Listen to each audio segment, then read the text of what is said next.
एक समय गर्ग आचार्य अत्यंत क्रोधित हो गए और उन्होंने निर्णय लिया कि वे एक ऐसे पुत्र को जन्म देंगे जो यादवों को कष्ट दे। इसी इच्छा के साथ वे दक्षिण दिशा की ओर चल पड़े और उन्होंने घोर तपस्या की। 12 वर्ष तक भगवान शिव की तपस्या करने के बाद आखिर उनकी इच्छा पूरी हुई। लेकिन यहाँ प्रश्न ये है कि गर्ग आचार्य तो यादवों के कुलगुरु थे, तो फिर उन्होंने यादवों को परेशान करने वाले पुत्र की इच्छा क्यों की? चलिए आज से प्रारंभ हो रहे कार्तिक मास के शुभ अवसर पर हम भी अपनी कार्तिक मास कथा यात्रा प्रारंभ करते हैं और ये कथा है श्रीमद् भागवतम पुराण के 10वें स्कंद से। हरे कृष्णा। भगवान श्री कृष्ण और बलराम ने कंस का वध कर दिया था। अब कंस की दोनों पत्नियां अस्ति और प्राप्ति अपने पिता जरासंध के घर लौट आई थी। अपने दामाद की मृत्यु से जरासंध अत्यंत क्रोधित था और अब वो कृष्ण बलराम से प्रतिशोध लेने की योजना बना रहा था। उसने अपनी 23 अक्षौहिणी सेना को एकत्रित किया और आप जानते हैं, एक अक्षौहिणी सेना में 21,870 सैनिक हाथी पर, 21,879 सैनिक रथ पर, 65,610 सैनिक घोड़े पर और 1,09,350 सैनिक पैदल चलते हैं। ऐसी 23 अक्षौहिणी सेना जरासंध ने तैयार की और निकल पड़ा मथुरा पर आक्रमण करने के लिए। जब सभी यादवों ने इतनी विशाल सेना को मथुरा के निकट आते हुए देखा तो वे भयभीत हो गए। ये देखकर श्री कृष्ण ने मन में ही विचार किया और उसी क्षण आकाश से सूर्य के समान दैदीप्यमान 2 रथ नीचे उतर आए। वे सारथी और अस्त्र शस्त्र से सज्जित थे। श्री कृष्ण ने अपने भाई बलराम से कहा, पश्यार्य व्यसनं प्राप्तं यदूनां त्वावतां प्रभो एष ते रथ आयातो दयितान्यायुधानि च एतदर्थं हि नौ जन्म साधूनामीश शर्म कृत त्रयोविंशत्यनीकाख्यं भूमेर्भारम् अपाकुरु।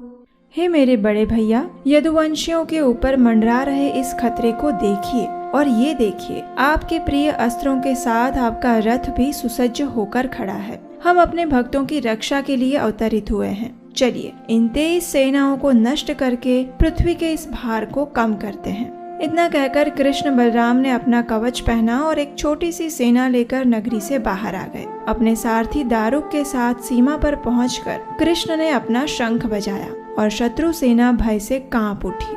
अब जरासंध ने अपनी सेना से कृष्ण बलराम और सभी यादवों को घेर लिया। उसने बाणों की वर्षा करना शुरू कर दिया और ये देखकर श्री कृष्ण ने अपने शारंग धनुष की टंकार बजाई और अग्नि के समान असंख्य बाण छोड़े। देखते ही देखते जरासंध की सेना के सभी सैनिकों, हाथियों और घोड़ों के कटे हुए अंगों से रक्त की नदी बहने लगी। युद्ध के मैदान में सैनिकों की कटी हुई भुजाएं सांप के समान, सैनिकों के सिर कछुए जैसे, उनके बाल समुद्री घास के समान, उनके धनुष लहरों के समान और युद्ध में मरे हुए हाथी द्वीप के समान लग रहे थे। इस भीषण युद्ध में कृष्ण बलराम की सेना का एक भी सैनिक मरा नहीं और जरासंध की सेना का एक भी सैनिक बचा नहीं। अब बलराम जी ने पराजित जरासंध को वरुण पाश से बांध दिया और साधारण रस्सियों से जकड़ लिया। लेकिन कृष्ण जानते थे कि जरासंध के साथ अभी उन्हें आने वाले समय में और भी लीलाएं करनी थी, इसलिए उन्होंने बलराम जी को उसे छोड़ देने का निवेदन किया। इस प्रकार कृष्ण बलराम युद्ध में विजय प्राप्त करके अपनी नगरी में लौट आए तो आकाश से देवताओं ने पुष्प वर्षा की और सभी मथुरा वासियों ने उनका भव्य स्वागत किया।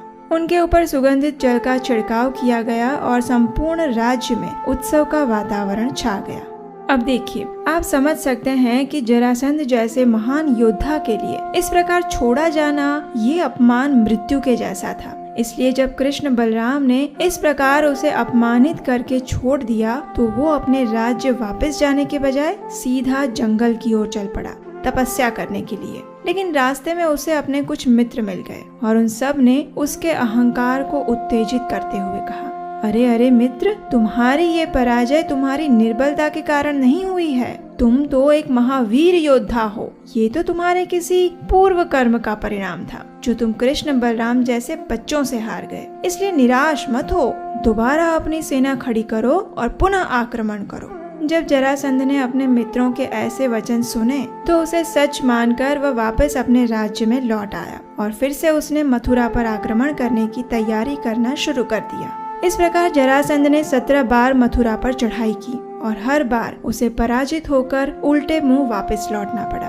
हर बार उसका एक एक सैनिक मारा गया और हर बार उसे बंदी बनाकर अपमानित करके छोड़ दिया गया, लेकिन फिर भी उसने हिम्मत नहीं हारी। आखिर उसने 18वीं बार मथुरा पर आक्रमण किया, लेकिन इस बार का युद्ध कुछ अलग था।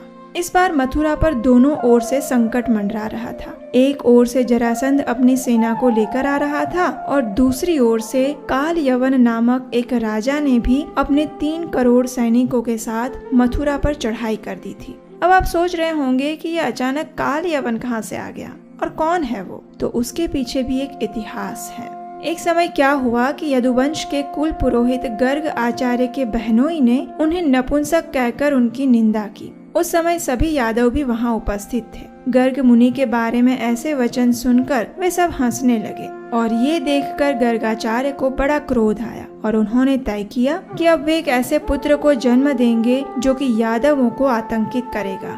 बस ये निर्णय करके गर्गाचार्य दक्षिण की ओर चल पड़े। 12 वर्षों तक उन्होंने भगवान शिव की घोर तपस्या की और अंत में उन्हें ऐसे पुत्र का वरदान प्राप्त हुआ। कुछ समय बाद एक यवनों के राजा थे जिन्हें कोई संतान नहीं हो रही थी, इसलिए उन्होंने गर्ग मुनि से पुत्र प्राप्त करने की इच्छा प्रकट की। उनकी इच्छा को पूरा करते हुए गर्गाचार्य ने उनकी पत्नी के गर्भ से एक पुत्र को जन्म दिया। इस पुत्र का क्रोध भगवान रुद्र के समान था और इसलिए उसका नाम पड़ा काल यवन।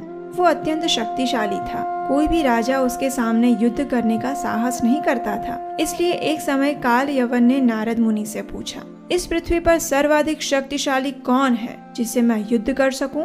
तो इसके उत्तर में नारद मुनि ने उसे यादवों के विषय में बताया और यही कारण था कि काल यवन अब यादवों से युद्ध करने के लिए मथुरा पर चढ़ाई कर रहा था। जब कृष्ण और बलराम ने मथुरा पर दोनों ओर से आ रहे इस संकट को देखा तो श्री कृष्ण ने बलराम जी से कहा, दाऊ भैया, यदुओं को दोनों ओर से खतरे ने घेर लिया है। यवनराज ने हमारे राज्य की सीमा बंदी कर ली है और जरासंध भी किसी भी क्षण यहाँ पहुँच सकता है। अगर हम काल यवन से युद्ध करने में व्यस्त हो जाएंगे तो इस स्थिति का लाभ उठाकर जरासंध हमारे परिवारजनों को मारकर अथवा बंदी बनाकर अपने साथ ले जाएगा।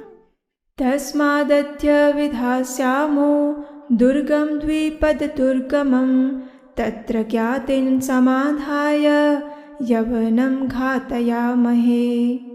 इसलिए हमें तुरंत एक ऐसे किले का निर्माण करना होगा जिसे कोई मनुष्य भेद ना पाए। फिर हम अपने परिवार को वहां भेजकर इस यवन राज का वध करेंगे। इस प्रकार योजना बनाकर श्री कृष्ण ने उसी क्षण समुद्र के बीच में 150 किलोमीटर की परिधि में द्वारिका नगरी का निर्माण करवाया। श्री कृष्ण की आज्ञा से देवताओं के वास्तुकार विश्वकर्मा ने इस भव्य नगरी का निर्माण किया। इस नगरी में चौड़े रास्ते और भव्य उद्यान थे। इन उद्यानों में स्वर्ग से लाए गए पेड़ पौधे लगाए गए थे। यहाँ घर सोने से ढके हुए थे, छतें बहुमूल्य रत्नों से जड़ी हुई थी। इतना ही नहीं, इस नगरी में अस्तबल और गोदाम भी चांदी और पीतल से बने थे। वहाँ सभी ब्राह्मणों, क्षत्रियों, वैश्यों और शूद्रों के लिए विभिन्न आवास की व्यवस्था थी। इन सब के बीच भगवान श्री कृष्ण के हजारों महल पूरी नगरी की शोभा बढ़ा रहे थे। इंद्र ने स्वयं अपनी सुधर्मा राजसभा और स्वर्ग का पारिजात वृक्ष दिया। वरुण ने मन की गति से चलने वाले सफेद और काले घोड़े दिए। कुबेर ने 8 प्रकार की धन संपत्ति दी और अन्य देवताओं ने भी बहुमूल्य उपहार प्रदान किए। जब सारी तैयारियां हो गई तो भगवान श्री कृष्ण ने रातों रात सभी मथुरा वासियों को निद्रावस्था में ही मथुरा से द्वारिका पहुंचा दिया। सुबह सुबह सभी मथुरावासी उठे तो उन्होंने देखा कि वे सब रत्न जड़ित महलों में आ चुके हैं। उन्हें अत्यंत आश्चर्य हुआ। अब श्री कृष्ण ने बलराम जी को अपनी प्रजा की रक्षा के लिए वहीं द्वारिका में छोड़ दिया और वे स्वयं मथुरा वापस आ गए उनका अधूरा काम पूरा करने के लिए, और वो काम था काल यवन और जरासंध से युद्ध का।